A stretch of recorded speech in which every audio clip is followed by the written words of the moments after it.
What's up guys, Event Array. We are at 100 subscribers. I'm going to be doing a video for the giveaway that I'm going to be doing for celebrating the 100 subscriber goal mark.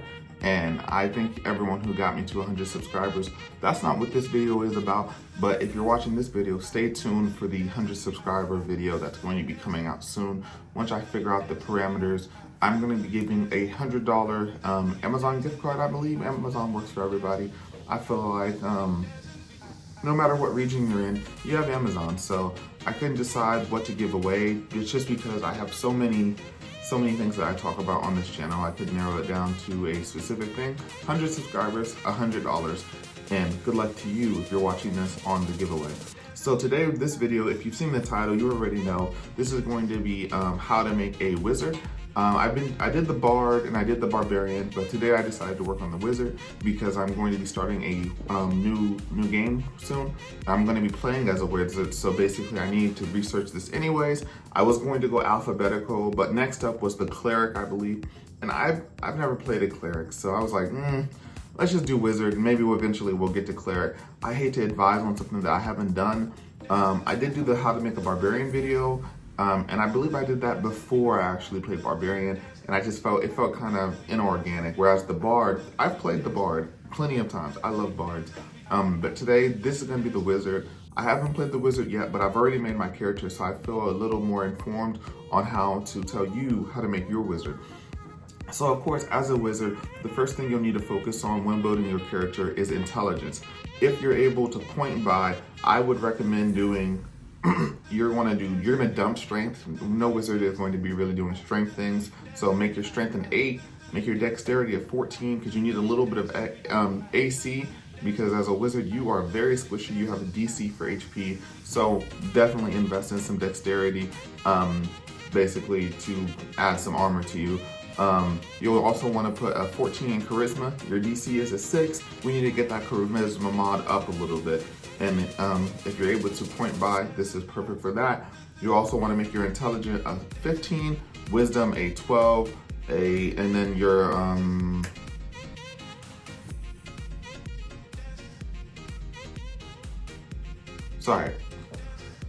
then your charisma an 8. If we're really trying to maximize on what the wizard needs, you'll want to make your intelligence as high as possible. So that's what we'll want to do as far as that goes. Wisdom, the reason we're putting some into wisdom, you don't really need wisdom, but it's good for flavor. You're smart and you're wise. Usually wizards are old, like Gandalf, Dumbledore, old wise type characters. So you'll put a little bit in wisdom, and wisdom saves are also pretty common. So that's what we want to look at.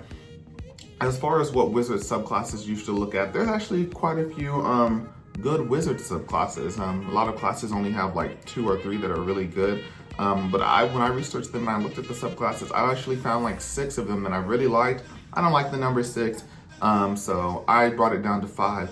And I'll tell you my reasoning for liking each of these classes in just a quick succession. So the first up is going to be War Magic. War Magic is really good. It's found in Zan's Guide to Everything. And this is going to be for the defensive type of wizard. They really work on removing status effects and damage and stuff like that. So despite it being called War Magic, it's not very offensive. It's more of a defense build. So I just want you to know that going into that. Next up is going to be the School of Divination, which is really cool. It's basically super lucky. You know the lucky feat where you get to re-roll nat 1s? This is super lucky. So starting off, you get 2 d20s that you can roll ahead of time, and you can use those at any time to replace rolls.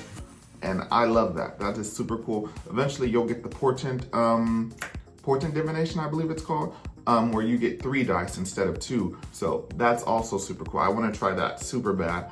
Next is going to be the School of Abjuration. I love the ward mechanic where it really mitigates status effects and damage. It's similar to the War Magic, but it has a couple other things instead of being strictly for defense that make it stand out a little bit more than the War Magic to me. Also, these class sortings, they're not in any type of order. But coming up next is the Chronergy magic. It's time magic basically. And I love time travel. I love time travel, time loops, anything to do with time manipulation. If I could have a superpower, it would be time manipulation or flight, but that's basic. Everyone wants flight. But yeah, so this is the one I'm actually going to be doing for my next character with a time theme. And that's pretty cool to me. I love the time theme and everything like that. This is going to be found in Explorer's Guides to Wildmount. So that's where that's going to be at. I don't know if I said it, but the School of Divination and the School of Abjuration, those are both found in the player's handbook. So those are the books you'll need to be looking at. And the Blade Singer is going to be the last one. I love the Blade Song mechanic, which is really good for your melee wizard. It really buffs you up. And you get to make, you have your, you get your proficiencies in medium armor, I believe it is. And you also get proficiencies in weapons. So you can swipe with your sword and then you get a second attack where you can cast a cantrip. So that's pretty cool with the second attack. The Blade Song also boosts your AC, so it's really cool. As far as subclasses, those will be the ones that you should probably take a look at as far as what I think are the best wizard subclasses. Those aren't in any particular order, but those are the classes, what makes them interesting, and the source book that they're found in. As far as races that you'll want to look at, Forest Gnome is really good. You get +2 intelligence and +1 dexterity. Vitokin is really cool if you can find a way to put it into your campaign. The Vitokin get +2 intelligence and +1 wisdom. The Variant Human, +1 to everything. The Variant Human is going to work on pretty much everything because they get a +1 to everything and they get a free feat.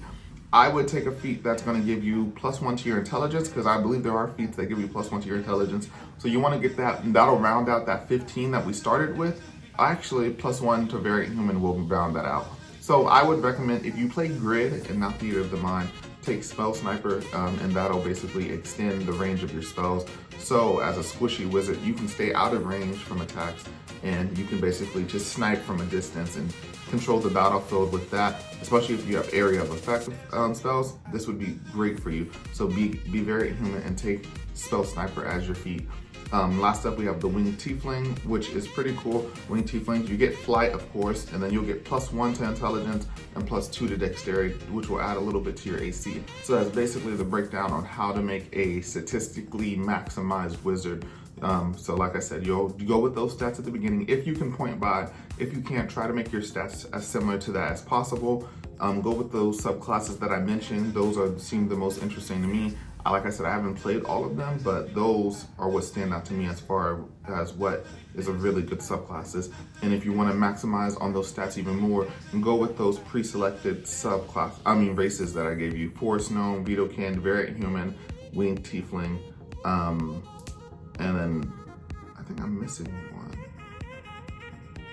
Oh yeah, the other one I forgot to mention is Gift Yankee. If your DM allows you to go with these other races that aren't usually included, some DMs only let you do the basics like dwarves, humans, dragonborn, and stuff like that. Gnomes should be included on that list, and so should the Variant Human.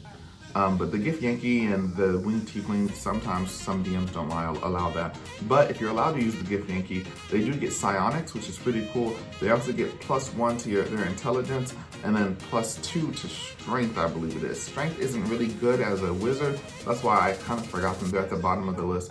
But they do still get psionics, which is super cool, and they do get a +1 to their intelligence. So those would be the 5 races that you want to look at, the 5 subclasses, and the 6 stats you want to start off with. This is Trilogy. Thanks for tuning in on my How to Make a Wizard video. I'll catch you guys next time. Peace.